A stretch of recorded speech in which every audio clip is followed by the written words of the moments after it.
ان کے لیے تم اپنے دسترخوان کو جو ہے وسیع کرو، کھولو، اللہ تبارک و تعالیٰ تم پر رحم فرمائے گا اور تمہارے لیے اپنی رحمت کے دسترخوان کھول دے گا۔ نمبر 6، بائیں پیر سے پیجامہ پہننا، یعنی الٹا پیر ڈال کر کے پیجامہ وغیرہ پہننا، یہ بھی کیا ہے؟ خلاف سنت ہے، اسی لیے اس کے اندر برکت نہیں ہے اور برکت اڑ جایا کرتی ہے اور اس کا اٹیک آپ کے مال پر ہوگا، اس لیے اس کو جو ہے اوائڈ کریں، سیدھے پیر سے جو ہے ڈالنا اپنے پیجامے کو شروع کریں۔ نمبر 7، مغرب عشاء کے درمیان میں سونا، مغرب سے عشاء کے درمیان میں جو آدمی سوتا ہے، اور یہ بہت بڑا جو ہے عظیم، میں سمجھتا ہوں کہ خرابی ہے، بہت بڑی خرابی ہے، جو عشاء اور مغرب کے درمیان میں سوتا ہے، تو اس چیز کو اوائڈ کریں، یہ گھر کے اندر جو ہے فقیری لانے کا باعث بنتے ہیں۔ نمبر 8، مہمان آنے پر ناراض ہونا۔ دیکھیے مہمان آنے کے لیے تو انسان کو دعائیں کرنی چاہیے کہ اللہ تعالیٰ میرے گھر میں کوئی مہمان بھیجے۔ اللہ کا فضل ہے کہ اللہ کے خلیل حضرت ابراہیم علیہ السلام ہمارے لیے آئیڈیل ہے اس موقع پر کہ بغیر مہمان کے آپ ایک لقمہ بھی تناول نہیں فرمایا کرتے تھے۔ جب ایک دن آپ کے پاس میں مہمان نہیں پہنچے تو اللہ تبارک و تعالیٰ نے عرش سے فرشتوں کو آرڈر دے کر کے بھیجا کہ جاؤ اور جا کر کے خلیل کا ساتھ دو، اگر مہمان نہیں پہنچے تو آج خلیل کھانا ہی نہیں کھائیں گے۔ اس لیے کہ آپ دیکھیں مہمان کے آنے کی خوشی، مہمان کے آنے کی اپنے دل میں جو ہے چاہت رکھنا، یہ سنت ہے حضرت ابراہیم علیہ السلام کی۔ تو اس لیے مہمان کے آنے کا انتظار کیا کریں اور دعا کیا کریں کہ اللہ تعالیٰ ہمارے گھروں میں مہمانوں کا سلسلہ جو ہے جاری رکھے۔ ان کے ساتھ میں برا برتاؤ کرنا یا ان کے آنے پر ناراض ہونا یہ بہت بڑی خرابی ہے۔ نمبر 9، آمدنی سے زیادہ خرچ کرنا، کماتے 20,000 ہیں اڑاتے ہیں 40,000، تو یہ جو چیز ہے یہ بہت زیادہ بڑی خرابی ہے، اس کو بھی ختم کریں۔ جتنا اللہ نے دیا ہے اپنی استطاعت کے مطابق ہی خرچ کریں۔ اللہ تبارک و تعالیٰ تو وہ ہے کہ 1,00,000 روپے پر اگر زکوٰۃ فرض ہوتی ہے تو صرف 2,500 لیا کرتا ہے۔ جب اللہ تعالیٰ آپ سے اتنا تھوڑا سا مانگتا ہے تو آپ کون ہوتے ہیں اپنے اوپر اتنا بڑا جو ہے خرچ کرنے والے، کہ کمائی 1,00,000 کی خرچ کر رہے ہیں 5,00,000 روپے؟ یہ جو ہے جائز نہیں ہے، درست نہیں ہے، اور اسی وجہ سے رزق کی برکتیں اڑا کرتی ہیں۔ اور اس کی اگر ایک زندہ مثال دیکھنا ہے تو آج کل کی شادیاں دیکھ لیں، جو آدمی کھیتوں کے اندر کام کر کے دن میں 400-500 روپے کماتا ہے، اپنے گھر میں 40-50 لاکھ کی وہی شادی کرتا ہے اور قرض میں بن جایا کرتا ہے۔ اللہ تعالیٰ سے دعا کریں کہ ان خرابیوں سے اللہ ہمیں محفوظ فرمائے۔ نمبر 10، دانتوں سے روٹی کاٹ کر کے کھانا، مطلب اس طرح سے لوگ کچھ کرتے ہیں، دیکھے ہوگا آج کل وہ شورمے کی تو چلیے شکل ہی کچھ ایسی ہے جو وہ چل رہے ہیں چکن کے رول، لیکن باقی جو اور چیزیں گھر کے اندر روٹی کھانے کے لیے بیٹھے ہیں تو اس طرح سے کچھ لوگ کھاتے ہیں دانتوں سے کاٹ کر کے، چیر کر کے، تو اس طرح سے یہ روٹی کی جو ہے بے ادبی ہے، رزق کی بے ادبی، اس طرح سے کھانا جائز نہیں ہے، سنت کے مطابق کھائیں۔ جہاں جہاں سنت کو داب دیں گے اور اپنا کام شروع کریں گے وہاں وہاں رزق کی برکتیں ختم ہوتی چلی جائیں گی۔ جس بھی کام سنت سے ثابت تھا اور پھر اس کے بعد میں آپ نے اپنی عقل کے گھوڑے اس میں دوڑا دیے تو پھر جو ہے سنت جاتی رہے گی اور گھر کی برکت بھی ساتھ میں جاتی رہے گی۔ نمبر 11، 40 دن سے زیادہ زیر ناف کے بال رکھنا اپنے جسم پر، زیر ناف کے بال ہوں، بغلوں کے بال ہوں، یا یہ مونچھیں جو ہیں یہ 40 دن کے اوپر، اصل میں یہ 40 دن کے اندر ان کی جو ہے حالت وہ اتنی بڑھ جاتی ہے کہ یہ ظاہر ہونے لگتی ہیں۔ 40 دن تک اگر کوئی شخص اپنی مونچھوں کو سائڈ نہ کرائے تو یہ منہ کے اندر جانے لگتی ہیں، اسی طرح سے زیر ناف کے بال وغیرہ، تو آپ لوگ بہتر جانتے ہیں ان مسائل کو، تو اس کے بارے میں جو ہے یہی بتایا گیا کہ 40 دن سے زیادہ جو یہ رکھتا ہے تو اس کی نماز قبول نہیں، جو ہے نماز کی قبولیت ختم ہوتی چلی جاتی ہے اور ساتھ ہی ساتھ اس کے رزق کی برکت بھی ختم ہوتی جاتی ہے۔ نمبر 12، دانت سے ناخن کاٹنا، اس طرح سے کچھ لوگ کرتے ہیں۔ اب وہ چٹ وغیرہ جو ہوتی ہے سائڈ میں، اس کو دیکھ کر تو آپ یہ نہ کہیں کہ آپ نے جو ہے آپ کے گھر کی برکت اڑ جائے گی، لیکن یہ ناخن جو ہوتے ہیں ان کو دانتوں سے کاٹنا ہے کیونکہ ان کے اندر گندگی ہوتی ہے اور منہ سے آپ اللہ کا ذکر کرتے ہیں، تو گندگی اور اللہ کے ذکر کو آپ ایک جگہ کیسے میچ کریں گے؟ اس لیے جو ہے ناخن کو ناخن کٹر سے ہی کاٹیں، قینچی سے کاٹیں، لیکن جو ہے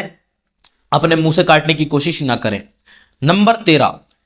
کھڑے کھڑے پیجامہ پہننا، آج کل یہ بھی دیکھا جاتا ہے، فیشن چلتا ہے کہ کھڑے ہوئے ہیں آرام سے اور پیر ڈال کر کے پیجامہ پہننا شروع کر دیا، اس عادت کو بھی اوائڈ کریں۔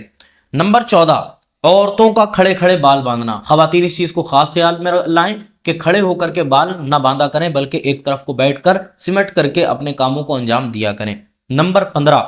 پھٹے ہوئے کپڑے جسم پر ہی سی لینا، مطلب یہ ہوتا ہے کہ کوئی کپڑا پھٹ گیا، اب وہ گھر میں آئے کہ امی بہن یا بیوی کسی سے بھی کہ اس کو جو ہے سی دو، تو وہ جسم پر پڑے پڑے ہی سی دینا۔ پہلے کی ماں ایسی ہوتی تھی کہ وہ کپڑے اتروایا کرتی تھی، لیکن اب عورتوں کے علم میں نہیں ہے یہ چیزیں نہ آدمیوں کے، تو وہ اسی طرح جو ہے اس کو سی لیا کرتے ہیں، تو یہ بھی ایک بڑی خرابی ہے۔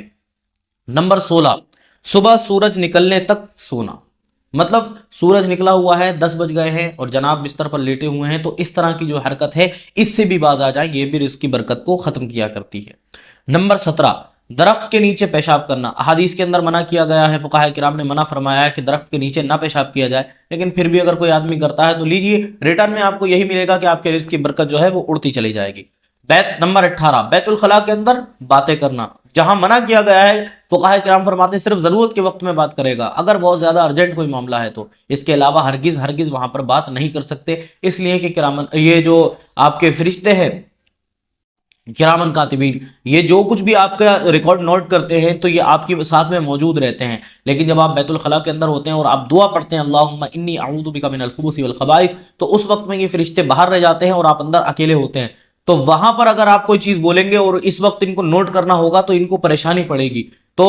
فرشتوں کو پریشانی دینے کی وجہ سے یہ ناراض ہوتے ہیں، پھر تو ان کی ناراضگی کے باعث میں جو ہے ریٹرن ہمیں یہ ملتا ہے کہ ہمارے رزق کی برکت اڑ جایا کرتی ہے۔ نمبر 19، الٹا ہو کر کے سونا، یہ بھی ٹرینڈ چل چکا ہے، تکیہ سر کے نیچے رکھا اور الٹے ہو کر اپنی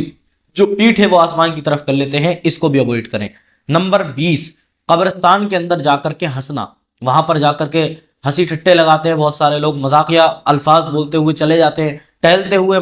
جو ہے قبرستان کے اندر، قبرستان میں اس لیے جانے کا آرڈر تھا کہ موت کی یاد آئے گی، لیکن یہاں پر الٹا ہو گیا ہے کہ قبرستان کے اندر سیر و تفریح کے لیے جایا جاتا ہے اور باقاعدہ وہاں پر ہنسی مذاق کی باتیں کی جاتی ہیں، تو یہ بھی کیا ہے، درست نہیں ہے، اس کی وجہ سے بھی اس کا اثر آپ کے مال پر دیکھنے کو ملے گا۔ نمبر 21، پینے کا پانی رات میں کھلا رکھنا، ایک برتن کے اندر پینے کا پانی تھا، ڈھکن وغیرہ اس کا جو تھا وہ دن بھر تو لگا رہا لیکن رات میں ہٹا کر کے رکھ دیا، وہ رات بھر جو کھلا رہے گا تو اس کی وجہ سے بھی گھر کے اندر غربت آئے گی۔ نمبر 22، رات میں سوالی کو کچھ نہ دینا، مطلب اگر کوئی مانگنے کے لیے آیا رات کے وقت میں تو ہمیں چاہیے یہ تھا کہ رات کا وقت ضرورت ہے، اب یہ ضرورت کسی بھی طرح کی ہو سکتی ہے، ضروری نہیں کہ کوئی پروفیشنل سائل ہی آپ کے پاس میں آئے مانگنے کے لیے، بھکاری محلے کا کوئی آدمی بھی آپ کے پاس میں آ سکتا ہے، کسی چیز کی اس کو نمک کی ضرورت ہو سکتی ہے، اس کو پیاز کی ضرورت ہو سکتی ہے، گھریلو چیزوں کو تو منع کرنے والے کے بارے میں سخت جو ہے وعید آئی ہے قرآن مجید کے اندر، لیکن ویسے بھی اگر اس کو کسی چیز کی ضرورت ہے اور آپ نے اس کو دھتکار دیا، منع کر دیا، تو اس چیز کا بھی اثر آپ کے مال پر دیکھنے کو ملے گا اور آپ کے گھر کی برکت ختم ہوتی چلی جائے گی۔ نمبر 23، برے خیالات کرنا، ایک تو یہ ہوتا ہے کہ برے خیالات آ جانا، لیکن ایک وہ شخص ہوتا ہے جو باقاعدہ اپنے بستر پر ہاتھ رکھ کے لیٹتا ہے آنکھیں بند کر کے، کہ وہ غلط خیالات اپنے ذہن کے اندر بناتا ہے، کبھی تو کچھ گندے خیالات بناتا ہے اور کبھی جو ہے کچھ ایسے خیالات کہ میں کسی کو مار دوں گا یا یہ کر دوں گا، بہرحال وہ بہت طرح کی باتیں ہوتی ہیں، تو جس طرح کے بھی گندے خیال وہ بنانے کی کوشش کرتا ہے، جو بھی شخص بناتا ہے تو اس کے مال پر اس کا اثر دیکھنے کو ملتا ہے۔ نمبر 24،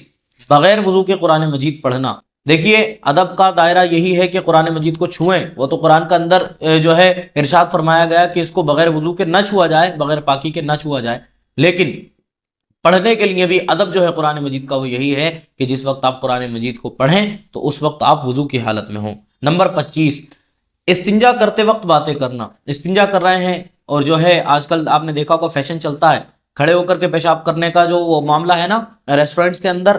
باقاعدہ وہ کھڑے ہو کر پیشاب کرنے کے لیے استنجا خانے بنائے جاتے ہیں اور دو لڑکے آپس میں کھڑے ہوئے ہیں تو وہ بس ان کی شرمگاہیں جو ہے وہی چھپی ہوئی ہیں اور اس کے بعد میں جو ہے وہ باتیں کر رہے ہیں، تو اس طرح بھی یہ چیز ہے درست نہیں ہے، اس کا بھی اثر آپ کے مال پر دیکھنے کو ملے گا۔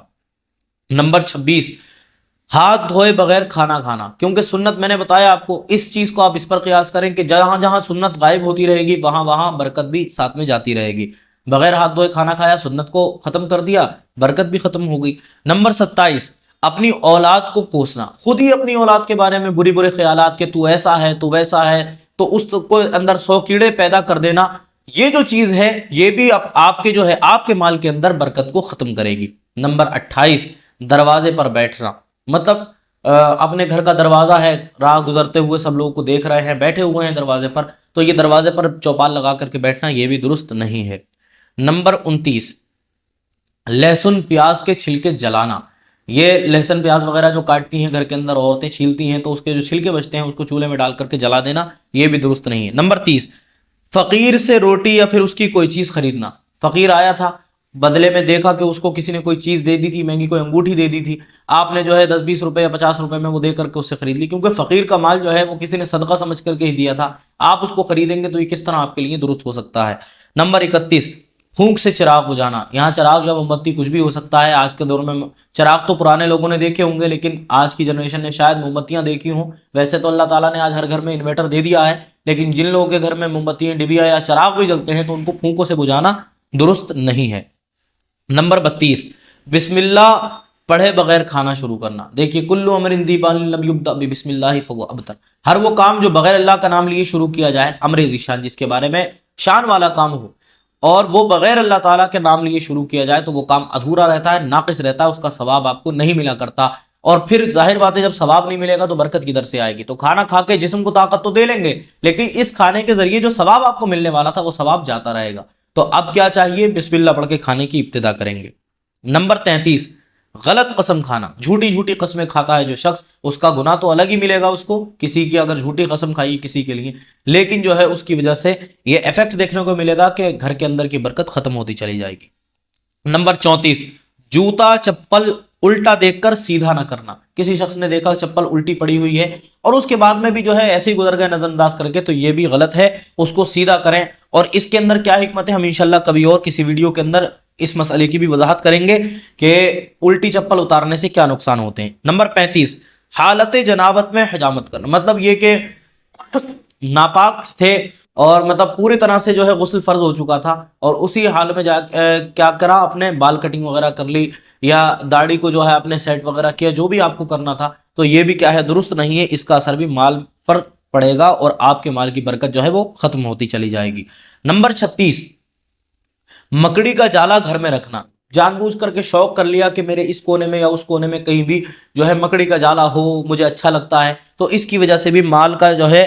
مال کی جو فراوانی ہے وہ کم ہوتی چلی جائے گی اور مال کی برکتیں اڑتی چلی جائیں گی. نمبر 37، رات کو جھاڑو لگانا. اب یہ ایک الگ ٹرینڈ ہے. پہلی بات تو ڈے نائٹ کا سسٹم ہی الگ ہو چکا ہے. اب جو کام رات میں ہونا چاہیے تھے وہ دن میں ہوتے ہیں اور جو دن میں ہونا چاہیے تھے وہ رات. اللہ تبارک و تعالیٰ کا ارشاد عالی شان ہے کہ ہم نے تمہارے لیے راتوں کو جو ہے سونے کے آرام کے لیے بنایا ہے اور دن کو جو ہے تمہارے لیے کام کے لیے بنایا ہے. لیکن آج کیا ہوا، رات میں کام ہوتے ہیں اور دن میں سلائی ہوتی ہے، اور رات کی نیند کا مقابلہ کوئی چیز نہیں کر سکتی کیونکہ اس کو سیٹ اللہ نے کیا ہے. تو اب غلطیاں جب کرتے ہیں ہم لوگ تو ہمیں اس کا بھگتان جو ہے کرنا پڑتا ہے. ہماری صحتیں خراب ہوتی ہیں، طبیعتیں خراب ہوتی ہیں، ڈاکٹر الگ الگ مرض بتاتے ہیں، لیکن اصل وجوہات یہ ہے کہ ہم نے اللہ کے سسٹم کے ساتھ میں چھیڑ چھاڑ کی ہے جس کا نتیجہ ہمیں دیکھنے کو ملتا ہے. تو دن میں جھاڑو لگانا چاہیے تھی، اب رات میں لگانے کا بھی ٹرینڈ شروع ہو چکا ہے. تو اس چیز کو ختم کریں اگر آپ اپنے گھر کے اندر برکت چاہتے ہیں تو. نمبر 38، اندھیرے میں بیٹھ کر کے کھانا کھانا. جس چیز کے لیے منادی آئی ہے پھر وہی اسی چیز کو دوبارہ زندہ کرنا، یہ بھی کیا ہے غلط ہے. اس چیز کو بھی اوائڈ کریں. نمبر 39، گھر میں گھڑے میں منہ لگا کر پانی پینا. گھڑے کے اندر جو ہے پانی رکھا ہوا تھا اور آپ نے کیا کیا، گھڑے کو ہی منہ لگا لیا. تو یہ اس سے ایک اور چیز سمجھ میں آتی ہے کہ جگ جو ہے، جگ کو منہ لگا لینا، بوتل ہے اس سے 4 لوگ اور پیئیں اسی کو منہ لگا لیا. تو ایسی حرکتیں جو ہیں ان سب سے بچائیں اپنے آپ کو. اور پھر لاسٹ میں جو ہے یہ 40 نمبر پہ، اس پر ہم سب کو غور کرنا چاہیے کیونکہ چاہے میں ہوں، آپ ہوں، کوئی بھی ہو سکتا ہے کہ ہم لوگ اسے نظر انداز کر رہے ہوں. اللہ تبارک و تعالیٰ نے ہماری حفاظت فرمائی، اللہ تبارک و تعالیٰ تمام مسلمانوں کی حفاظت فرمائے اور اس گناہ میں پڑنے سے اللہ ہم سب کو محفوظ فرمائے. آج ہم تلاوت قرآن کرتے ہیں، اللہ کا فضل ہے، ہماری عادتوں میں شامل ہے، لیکن کوئی دن ایسا نہ ہو کہ ہم قرآن کی تلاوت نہ کریں. نمبر 40 پر جو چیز ہے وہ یہی ہے کہ قرآن مجید کو نہ پڑھنا، اس سے اپنا تعلق ختم کر دینا. آج کل جہیزوں کے اندر جہاں سامان دیا جاتا ہے تو قرآن مجید بھی ذوالدان کے اندر، جزدان کے اندر جو ہے باندھ کر کے دیتے ہیں، لیکن ہوتا کیا ہے، ہوتا یہ ہے کہ وہ ویسے اس پر دھولیں چڑھتی رہتی ہیں اور اس کا جو ہے کوئی اثر دیکھنے کو نہیں ملتا. جب پوچھا جاتا ہے بیٹی قرآن کیوں نہیں پڑھا تو جواب یہ ملتا ہے کہ مجھے قرآن پڑھنا سکھایا نہیں گیا یا میرا دل نہیں کرتا. تو ان چیزوں کو جب ہم جو ہے اپنے سامنے رکھیں گے 40 باتوں کو اور پھر دیکھیں گے کہ کون کون سی کمیاں ہمارے اندر ہیں اور اس کے بعد میں ہم نکالنے کی کوشش کریں گے، تو اللہ تبارک و تعالیٰ سے امید ہے بلکہ یقین ہے کہ اللہ تعالیٰ ہمارے رزق میں، مال میں برکتیں عطا فرمائے گا. ورنہ جس طرح سے معاملات چل رہے ہیں اللہ ہی نگہبان و محافظ ہے. اللہ تعالیٰ سے گزارش ہے مولا تعالیٰ ان ساری باتوں کو اپنے اندر سے نکالنے کی ہمیں توفیق عطا فرمائے اور اللہ تعالیٰ ہمارے مالوں کے اندر، عمروں کے اندر برکتیں عطا فرمائے. آمین. السلام علیکم ورحمۃ اللہ وبرکاتہ.